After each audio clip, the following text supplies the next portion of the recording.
Hi, this is Mark Margolis. I played Tio on Breaking Bad. And if you don't start listening to Mr. Media, I'm going to have to ding my bell.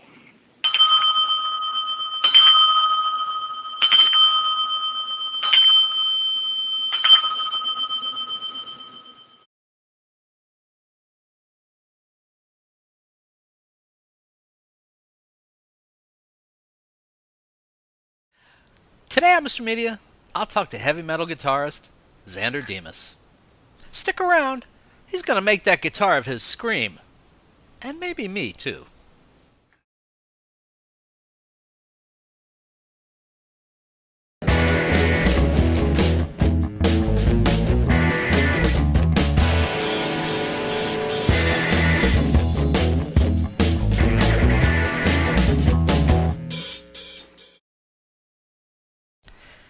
Today's episode of Mr. Media Interviews is brought to you by GoDaddy.com. You know GoDaddy.com from their wild and sexy commercials, but isn't it time you actually test drove their web hosting and domain registration services yourself? For a limited time, Mr. Media listeners can save 10% on the already low price of web hosting services at GoDaddy.com by entering the promo code POD4 at checkout. Again, that's 10% off web hosting when you go to GoDaddy.com and enter the promo code POD4, that's P-O-D, the number 4, at checkout.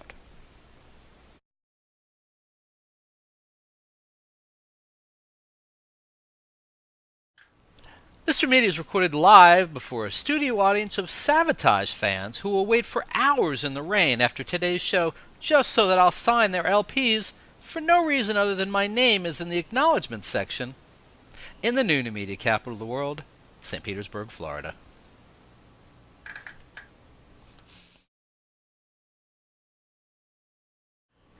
I hope he takes this as a compliment, but Xander Demos' guitar stylings remind me of the 1980s. In that era, I was a newspaper rock critic, listening to hour upon hour of heavy metal guitar solos and Hair Nation bands. And I liked it.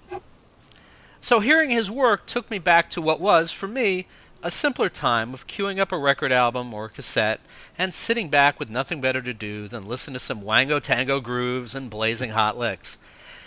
And yes, we actually talked like that back then.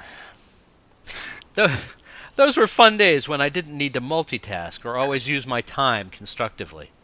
So I appreciate a good turn down memory lane. But this young guy, Xander Demos, is not a nostalgia act.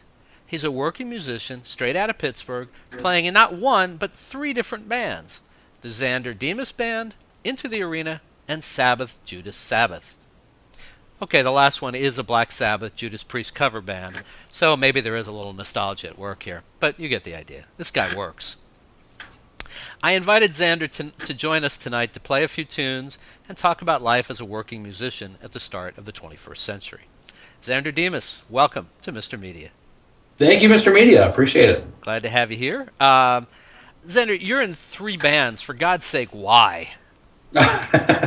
Well, you know what? In Pittsburgh, it just kind of seems like it always bodes a lot better for us if you stay busier. But I have the good fortune of being in my own band, just simply called the Xander Demos Band, which is like the primary focus of what I do.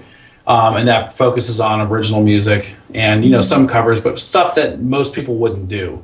Like we'll do, some really crazy obscure stuff like Dream Theater and things like that. We actually are messing around with a Sabotage song, actually, albeit not a very, well, I guess a popular one, but not a very technical one. The one we're messing with is Believe, which is a great Sabotage tune. Okay. But the other bands I'm in, Into the Arena, actually, we just played our very last show ever on Saturday. Oh. So now your information is just slightly out of date by about 3 days. But the band that basically formed after that was called Jukebox, and we're kind of a variety band. Okay. The cool thing is, though, we get out there, the crowds are good and stuff like that. And then, yes, the other one is Sabbath Judas Sabbath with James Rivera, and then some various musicians up here in Pittsburgh. Everybody's very dedicated and kind of into that because when we do it, we kind of go all out. It's really like Sabbath and Judas Priest, on one stage. And the cool thing is my other guitar player, Bill Staley, he's definitely like a shredder kind of guy. So we have a good time because we get to play cool songs like Painkiller and things like that. Is this what it takes? I mean, in 2012 to be a working musician, you just got to be available to do all kinds of kind of gigs. Yeah, I believe it does. I mean, just ask Ripper Owens that. I mean, he's not in just one band; he's in like 5. You know, I mean, and he's very much of a working class type of musician. I mean, he obviously made it big with being in Judas Priest for a while, but I mean, he's doing like all kinds of stuff. I mean, anything that'll I guess keep him working. And where I'm concerned, I mean, it's kind of like where I am too.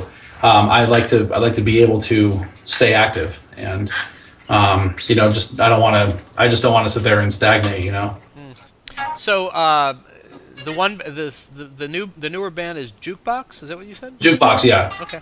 And what would you play in Jukebox that you wouldn't play? I don't know, with Sabbath, Judas Sabbath. Yeah, Sabbath Judas Sabbath is going to be like obviously Sabbath and Priest. Jukebox is definitely variety, and it's covers from like the 80s all the way to today. And some things, of course, I don't like. I mean, I don't like playing Brick House, But if you girls don't like playing Brick House. No, I really don't. Oh, come on. But sometimes it's kind of cool to at least know that you can do it. When you're in one band and you're playing like you're doing like technical licks, and then all you have to worry about in Brick House is you just do that over and over again. You can just kind of sit there and say, yeah, I'm getting paid for this. Can I say there are a lot worse songs that you could have to play than Brick House? I agree. The thing about Brick House, say what you will about it, but you always know people are going to get up and dance, and they're going to be shaking their heads to that. It's not the classic Rat or anything like that, but right. But and that's all right. You know what I mean? So that's that, and we do it. I do that because it keeps me active. That's the whole point. Well, that's what I want to ask you. I mean, how much more often could the band Jukebox work than say Sabbath, Judas Sabbath, or the Xander Demos Band? Well, I mean, with XDB, basically we work when we can if we get like opening gigs and stuff like that. But we're booked on a tour next year. Oh, cool. We're kind of doing our own thing. Like Wednesday, Thursday, Friday, Saturday. 4 cities, 4 days. But at least we're getting out there. We're getting some experience with it. But then Sabbath Judas Sabbath, I mean, since that's run by James Rivera is in Hellstar. He's in. He has other chapters of SJS. And he's a busy guy too. So then with Jukebox, it basically, it would normally be like an every weekend type of thing, and then, but the national stuff kind of takes a priority at this point. So you like to work. Do you have to do any other? I mean, are you like fixing cars or anything on the side? Are you musician? Oh no. I'm a software architect by trade. Is that right? Yeah. So that's your day job. That's my day job. Wow. And the cool thing is I'm 100% remote, so I can do it from anywhere. So if I have to. If I actually would go on a tour somewhere and I say, well, this tour I'm not going to make a whole lot of money, I have my real job, as people would say, so it's kind of cool. So you're a software guy. Why I'm going to use another 80s term. Why even use an axe? I mean, why not just program it with the software and you can just play from home and tell the guys they can go out on the road and you'll just contribute from home. Oh no! You got to get up there. You got to, I don't have the long hair to whip around anymore, but you have to get up on stage. So you used to have the long hair? Oh, my hair, down to here easily. I'm sorry, down to where? Down to at least down to where the guitar is. And I wear my guitar at an uncool height, and I don't care. I have to because that's just the style of guitar I play.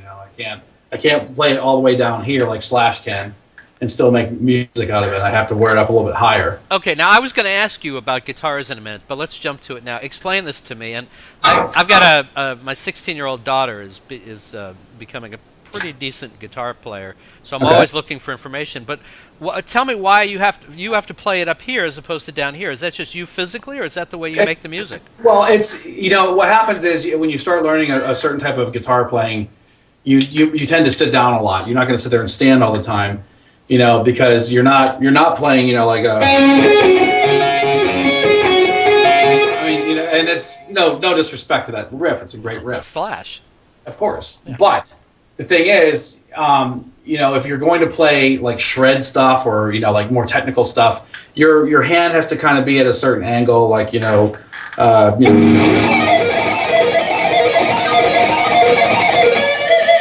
I can't do that all the way down here. It just my wrists will not. They won't bend that way. Okay. You know. Well, we were watching. Maybe you saw this, or maybe you can tell me about this. We were watching the 12. What was it called? The 12-12-12 concert. The Hurricane Sandy relief concert.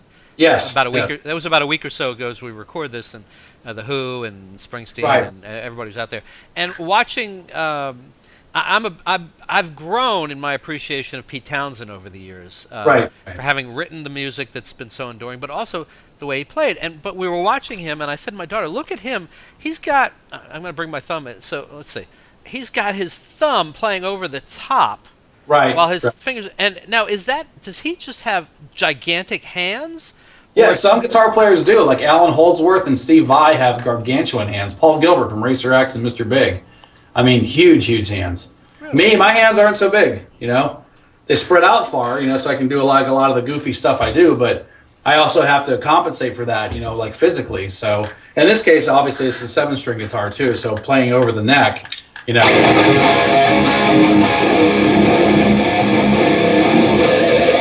can do it like on certain chords, but not a whole bunch of them. Like I know there's some people that can actually use their thumb and, on a 6-string guitar and actually do all the chords, like a bunch of chords that way. Yeah, I mean, I hadn't really paid that much. I'm paying more attention now because she plays and is learning. And I saw that and I went, whoa, wait a minute. Look at that thumb. I mean, that thumb was way over the bridge, or the neck, The neck, yeah. The neck. And I went, what the, that just looked crazy. And she said he's just got really big hands. And I thought. Yeah, Pete Townsend's a big guy. Yeah, I guess so. Well, so that leads me, the other question I wanted to ask you is about the guitars themselves. And guitarists know the answer to this, and guitarists, if they're watching and listening to this interview, they're just going to think I'm a total jackass asking this. But I don't know, so I'm going to ask. What is the difference from one guitar to another? What do you look for in a guitar that you can shred with and play, kind of metal chords that somebody who's playing a quieter style does not need? Well, that's a great question because, luckily for us, guitars do come in all kinds of shapes and sizes and stuff. In this case, this guitar has very loud EMG pickups or active pickups. So they have a nice smooth tone, but they're very, high output. I also like gigantic frets. Like the fret wire I use is really big because I have a light touch. So when I play fast, I don't want to have to dig in to the, to the string or the fretboard or anything like that. I mean, just basically mean like there's less resistance, and if you're gonna play, rock and stuff like that, you want something that you can play that doesn't play you. I know that sounds ridiculous, but I've talked to so many blues guitar players that play like really crappy action and guitars that are kind of beat up and don't play that well because they want to try and strangle those notes out of them because that's what the blues men did or whatever, and that's cool. But I'm just not that kind of a player. Like my string gauges and all that kind of stuff are like it's a lighter gauge because I'm a big sissy. I don't have the big hands to, to really, beat the crap out of the strings like some people do. So with me, it's more about delivery as opposed to like, the rock and roll thing, I guess, or the blues thing or whatever. So how long have you been playing guitar? 30 years. Wow. Yeah, in my 30th year. And do you, can you still learn from other guitarists? Oh God, yeah. Every single time you pick it up. And the great thing is I'm kind of like a sponge a little bit. Like if I get on YouTube and I start listening to like a certain player, I notice that if I go down to my studio or if I'm in my whatever band I'm playing with, I'll tend to pick up something that they do a lot more. And then what happens is if it sounds cool, like and if it's comfortable, most of all at my age and in my experience, if it's comfortable to play, then I just start adding. Your brain just kind of starts adding that to your arsenal of licks that you can do. So can you learn from hearing someone else play then? Yeah. Okay. Yes. Yeah. That was one of the things I remember. It's probably been 2 years now. I remember my daughter came home from a guitar lesson one day, and we were not very impressed with this teacher. I don't want to say who it is, but we're not very impressed with the teacher, and it just didn't seem to be going well. But then one day she comes home and she said, "Let me play for you this thing that I learned today in guitar." And I said, "Okay." So she starts playing, and I'm like, "That's Stairway to Heaven." And I was like, "Really?" And she said, "Oh, is that what it's called?" Had never heard the song before, but the guitar teacher taught her enough that she could pick it up, and just came home a half an hour later and played it. Had never heard the song on the radio. I don't know. These kids today, right? Well, I mean that's good though, because I mean she has a developed ear. I mean, if you can develop your ear, you can always, especially where chords are concerned, but like where rock's concerned. I mean, there's only so much that can be done, in that context. So I don't think that you really want. I mean, granted, there's probably still so many great songs that haven't been written yet, but the thing is where where rock is concerned, and if you're listening to just stuff on the radio, if I was listening to like Dawkins or something like that from the '80s, I mean, it didn't take me long to pick up like what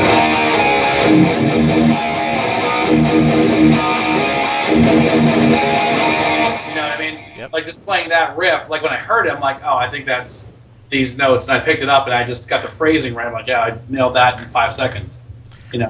That's a classic riff. It's a classic '80s metal riff. Absolutely. And I was just thinking, I don't have a lighter, but here I'll next time you do that, I'll turn on my phone. Okay, so maybe you'd prefer gutter ballet. Gutter. No, I think I like the Dawkins. I like the Dawkins. I'm getting older, but I'm not that old. I did spend an awful lot of time around Sabotage when they were starting out. I've heard everything. Yeah. Well, I want to talk to you more about guitars, but I also know that since you just happen to be standing there with your guitar pressed against your chest, like your baby, maybe you would like to play something for us, and I'd like to just kind of duck out and let you riff for a little bit. Is that all right? Yeah, I'll do some riffing. All right. I'm going to turn off my mic and have at it, my friend. All right, cool.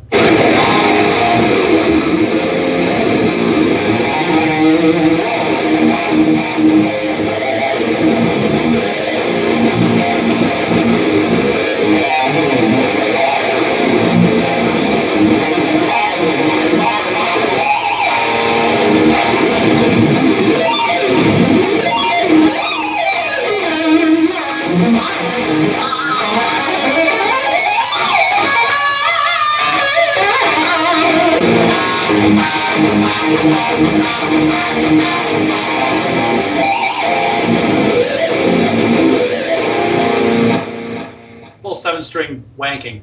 Sounds good. Sounds good. Thanks. So if we could get into your head, is that what we would hear during the day? Is that what you're hearing all day? It's a good question. Believe it or not, I don't listen to much metal right now. It's only when I pick up the guitar. I just mean inside your head, not what you're listening to. But yeah. You pretty much would. That's about what you'd hear. Okay. Yeah. That's a good way to put it. Very, very cool. Was it hard to learn to improv like that and just start playing, or is it just Yes. Yeah. What you have to do is you have to build up your. You kind of have to build up your. I don't want to say your licks, but you have to kind of build up stuff that becomes comfortable to you. And when you build that up, and you can start, depending on who you listen to. Like for example, I did grow up listening to Sabotage and a lot of the '80s bands, and Stryper and all these guys with cool guitar harmonies, and Racer X and those types of bands. And even though some of that stuff was so articulate and technical, I always noticed live sometimes they never would do the same exact thing. But I never was that more apparent when I started listening to more the instrumental stuff. And like even the jazz guys who basically blew one guitar solo over some chords in the studio and it stuck, and they don't play like that live, just because maybe the vibe's not there, So I think just as you become, a mature guitar player or whatever, I think that what happens is you do end up finding, you find a comfort level with what you can improv and stuff. Especially if somebody just says, "Here, go into a studio and do this, do this track for me," and you might say, "I'm not feeling it." You might have to unplug for a couple minutes, and I mean unplug your brain. Right. Don't think about doing a solo; just kind of let it happen. So, who would be kind of the virtuosos for you? I mean, are we talking like Stevie Ray Vaughan, Stevie Vai, someone else named Stevie, or I mean, Yngwie Malmsteen? Yeah, I mean, they were the early ones. I mean, Steve Vai, Yngwie were definitely early. I'd say earlier than that was probably Eddie Van Halen and Neil Schon from Journey, and Tom Scholz from Boston. I am definitely more of like a melodic player. I really like, despite some of the thrashier, heavy stuff I might do, like power metal and all that stuff. I mean, I have a very deep, deep love and respect for like the AOR stuff from the 70s and 80s. Like all the album arena-oriented stuff. The arena rock and right. I mean, I mean, to me, I mean this riff here.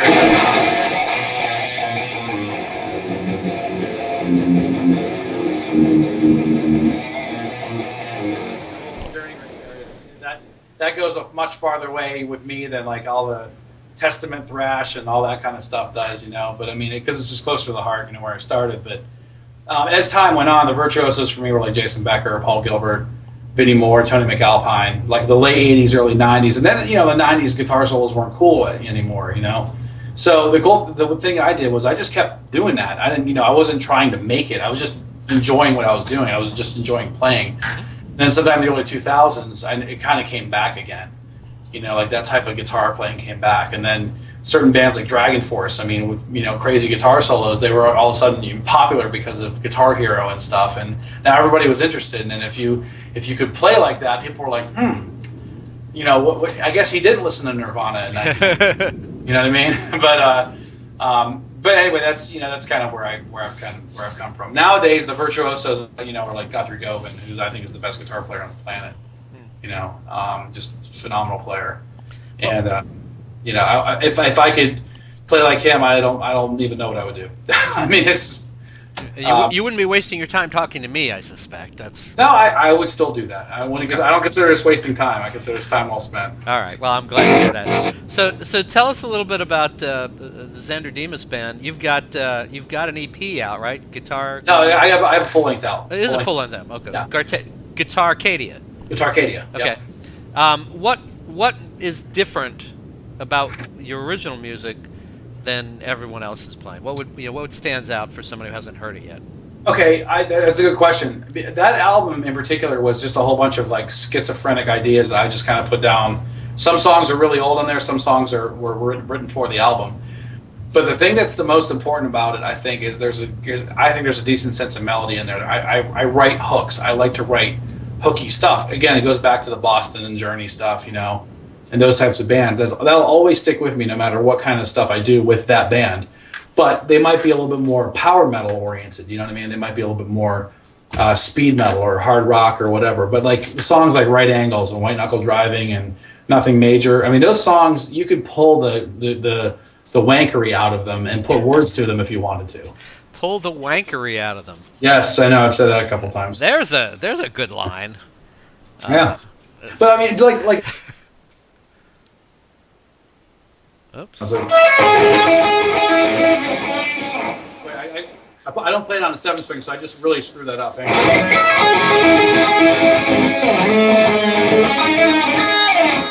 Like that line right there is a recurring theme throughout the entire song, and you know it's the kind of thing that I've had people email me on Facebook and other places and said, you know, damn you bastard, that song stuck in my head. You know, because that's what a hook. That's what it is to write a hook. Right. You know, you get that in there. So I don't just sit there and like have a drummer or bass player go like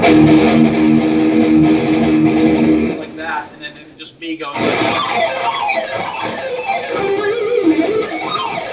just playing that kind of stuff over that kind of beat. Which some instrumental albums come out like that, and I think that was sort of like a kind of like baseline behavior for some of that writing. I wanted to write poppier stuff, you know what I mean? So I wanted to write stuff that people like where it would get stuck in their head. You know what I mean? That was the goal. Well, and this is what I want to ask you about. So when you do an album these days, did you distribute this yourself?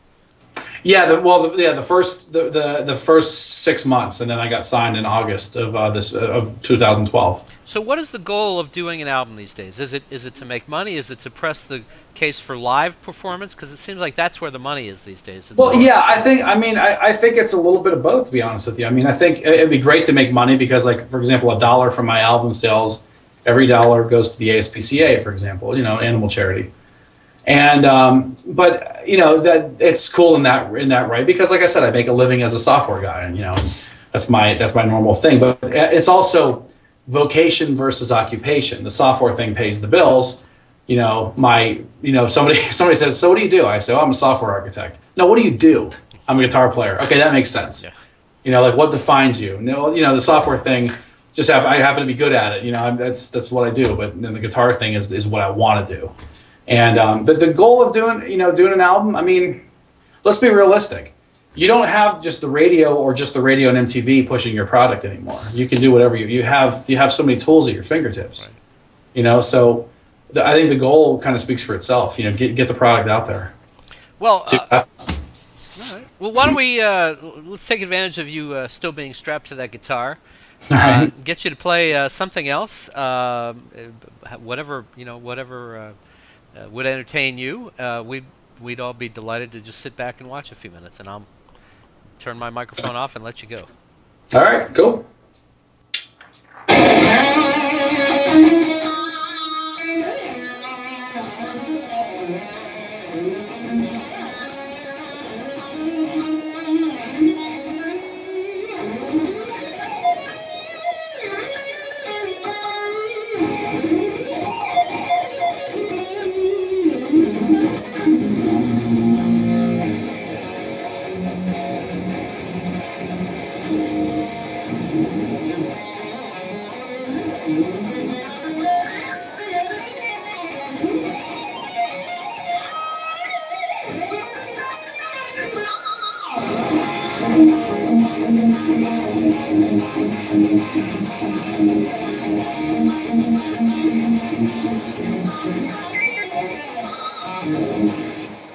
All improv.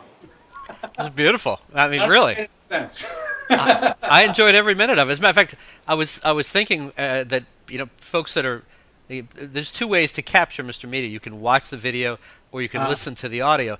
Folks, if you're listening to this as audio, it's very entertaining. But let me tell you, you got to go back and watch the video because the quality that we're capturing is enough. You can actually see Xander's fretwork and his fingers flying up and down the neck of that guitar. It's Well, then I'm doing it wrong. I should be like doing it this way, right? So no one can say. No, it's a beautiful thing. Thank you. It's not only does it sound good, but it's very cool to watch. Cool, thank you. So we appreciate that. So, well, let's kind of wrap up with this. Tell me, 5 years have passed from now, and you're looking back, putting aside the software career. What would you like to have happened in these coming 5 years for your music career? Well, let's see. I'd like Neil Sean to call me up and just say, "Dude, I've had enough of Journey. You want to step in?" And I'll be like, "Yeah, I'll be there." Can I play a 7-string? And he'd say, "F off," and you have to bring a 6-string, and don't bring such high gain amps. But whatever. That would be kind of cool. I definitely want to do another album, and I'm looking forward to the next album because I got to say with Guitarcadia, it was a little bit challenging because I knew I wanted to have a couple vocal tunes on there, but I knew it was going to be mostly instrumental because as a solo artist, it's not like I'm like a singer-songwriter type. I'm definitely like a guitar player, like a rock player, so I was going to put out an album like that anyway, regardless. My band now actually has a full-time vocalist, so we actually have, it's a different direction now, so the music is going in a different direction. So I'm looking forward to that, and I would have liked to have known that, knock on wood or whatever, Guitarcadia got some really good reviews overseas and in the States and stuff, and I was very happy about that. I just hope that I can carry that same energy to the next CD, because I don't think I was getting reviews for awesome playing. I think a lot of people were complimenting the songs. And that was the cool thing with me. Like people they really dug the songs. They said, "Hey, I listened to the song and it got stuck in my head," or, "This guy needs to be scoring movies," or something like that, which is basically my musical passion. Like I love Hans Zimmer and Steve Jablonsky and Howard Shore and all those guys that do the big epic scores for the big blockbusters, And I'll when I'm writing melodies, I'll kind of lift one or two out of something like but not blatant, just an idea, you know what I mean? But it's flattery, right? Yeah, I think so. I think so. Yeah, I think so. And would you like to be at a point if it's 5 years from now, we're having this conversation where you say, I was able to actually push the software aside and make a living with it? Yeah. Yeah, that would be amazing to be able to do that, because I know that the software thing would be something I'd always be able to fall back on. I would always stay current with what I was doing, and I probably could kick it aside, but it would be nice if it was part-time, as opposed to a full-time gig. That's the way I feel about flipping burgers. I know I can always fall back on it. Right. Been telling my wife that for 25 years. Look, dear, if this writing thing, if this Mr. Media thing doesn't work out, I can always flip burgers. Nice. She said, you keep saying that, but I haven't actually seen you flip a burger, so we don't know if that really is a fallback position. That's okay. So, anyway, folks, listen. You can find Xander Demos's album, Guitarcadia, at great online retailers, or you can order it right now at a great price right here at MrMedia.com. If you're watching the video, down below the video, down there somewhere, okay, right around there, you'll see an image for the album. You can just click on it. It'll take you right to Amazon. Thank you. And you can order it immediately. It'll be a good price, and get it, download it, or have it sent to you, whatever you like. You've got a website. I believe it is XanderDemos.com. Yep. It's XanderDemos.com. Right. You're on what? Twitter, Facebook, YouTube, the whole thing? I'm on all of them. Yeah, YouTube, Twitter, Facebook. I'm even on MySpace still, but Facebook is where most of the stuff's generated from. We got like almost 20,000 followers on Twitter, and I mean a lot of them are pretty cool. A lot of them are. If I put something out there, like how you can blend the two social networks together and stuff. You can, there's like anytime a concert announcement goes out, there's a lot of people that retweet it, and I'm very appreciative of everybody that supports what I'm doing and stuff. So very nice. Well, you'll have to point out to them that yeah.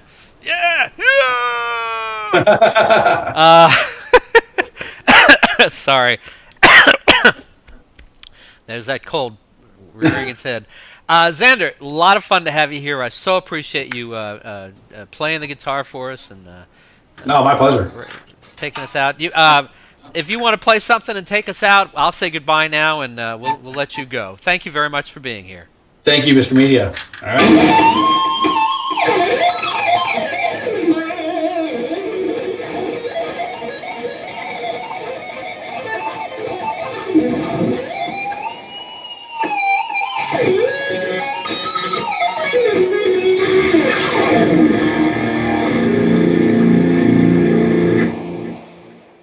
Double horns. Way to go. You can see and hear almost 1,000 Mr. Media interviews by visiting our main site, mrmedia.com, mrmedia.com. Or check out the more than 200 video interviews on the Mr. Media radio site on YouTube. And I'd sure appreciate if you'd show some love for Mr. Media's advertisers, including Stitcher. Apple named Stitcher a top 5 news app of 2011. It's a free mobile app for your smartphone or tablet that lets you listen to your favorite shows and discover the best of news, entertainment, and sports on demand. You can listen whenever you want to more than 5,000 shows, get customized recommendations, and discover what your friends are listening to. My own list of Stitcher favorites is pretty eclectic. I start my day with an hour of MSNBC's Morning Joe with Joe Scarborough and Mika Brzezinski. Then it's the latest 2-minute update from the Onion News Network. After that, I'll listen to WTF with Mark Maron, Here's the Thing with Alec Baldwin, HBO's Real Time with Bill Maher, and excerpts from E's Chelsea Lately and The Soup with Joel McHale. Also in regular rotation on my Stitcher playlist, the BS Report with ESPN's Bill Simmons, the TechCrunch headlines, and the Don Geronimo Show. The latest episodes of each show, whether originating from broadcasts, cable TV, radio syndication, or podcasts, are continuously updated. Stitcher is a free app for your iPhone, iPad, Kindle, Fire, BlackBerry, Droid, and more. And show your support of Mr. Media by getting, did I mention it's free? The app at Stitcher.com/MrMedia. That's Stitcher.com/MRMedia. Stitcher Smart Radio, the smarter way to listen to radio. We're also supported by Audible. Check out Audible's 30-day trial membership and download the audiobook version of the book everyone's been talking about, 50 Shades of Grey by E.L. James. Sign up for your free trial today at audible.com/radio. Again, audibletrial.com/radio. And finally, if you need a disc jockey for a wedding, bar mitzvah, corporate event, or just a big old party, please consider calling 1-800-DIAL-DJs, the party authority for all your party entertainment needs. You can call 1-800-DIAL-DJs or go to their website, 1-800-DIAL-DJs.com, and tell them Mr. Media sent you. And thanks for listening.